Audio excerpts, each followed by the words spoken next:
மற்றொரு அண்மை செய்தியை பார்த்துவிட்டோம். முதன்முறையாக தமிழ்நாடு பல்கலைக்கழகம் ஒன்றில் தமிழ் தாய் வாழ்த்து 3ஆம் இடத்திற்கு தள்ளப்பட்டுள்ளதாக தனது கண்டனத்தை பதிவிட்டிருக்கிறார் கனிமொழி அவர்கள். கனிமொழி எம்பி அண்மை செய்தியாக பார்த்து வருகிறோம். மேலும் எங்களுடைய இணைகிறார் அந்த செய்தியாளர் பாரிகார்த்தி வணக்கம். தற்போது திமுக எம்பி கனிமொழி தனது கண்டனத்தை பதிவு செஞ்சிருக்காங்க. முதல் முறையா தமிழ் தாய் வாழ்த்து பாடல் 3ஆம் இடத்திற்கு தள்ளப்பட்டிருக்கு அப்படின்னு சொல்லியிருக்காங்க.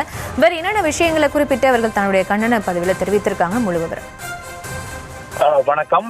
இன்றைய தினம் நெல்லையில் இருக்கக்கூடிய மனோன்மணியம் சுந்தரனார் பல்கலைக்கழகத்தில் நடந்த பட்டமளிப்பு விழாவில் தமிழ் தாய் வாழ்த்து 3ஆவதாக பாடப்பட்டது. தமிழ்நாடு மக்கள் மட்டுமல்லாமல் அரசியல் கட்சிக்கு மத்தியிலும் அதிர்ச்சி ஏற்படுத்தியிருக்கிறது. மேலும் இது தொடர்பாக திமுகவினுடைய துணை பொதுச் செயலாளரும் நாடாளுமன்ற உறுப்பினருமான கனிமொழி அவர்கள் தனது எக்ஸ் பக்கத்தில் முதல் முறையாக தமிழ்நாடு பல்கலைக்கழகம் ஒன்றில் தமிழ் தாய் வாழ்த்து 3ஆம் இடத்திற்கு தள்ளப்பட்டு வந்தே மாதரம் பாடலுடன் பட்டமளிப்பு விழா தொடங்கி இருக்கிறது. வாயிருந்தால் என்ன வேண்டுமானாலும் பேசுவீர்களா என்று கேட்டவர் இப்போது இதை கண்டித்து ஏதேனும் பேசுவாரா என முதலமைச்சரை கேள்வி கேட்டிருக்கிறார் கனிமொழி அவர்கள்.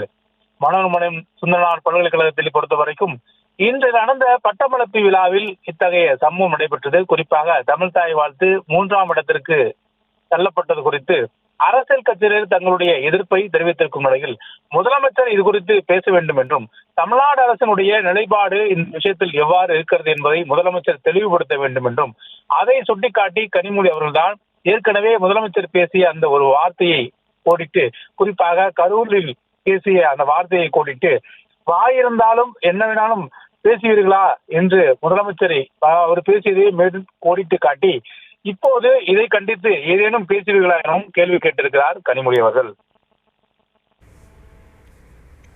விவரங்களுக்கு நன்றி பாரிகார்த்தி.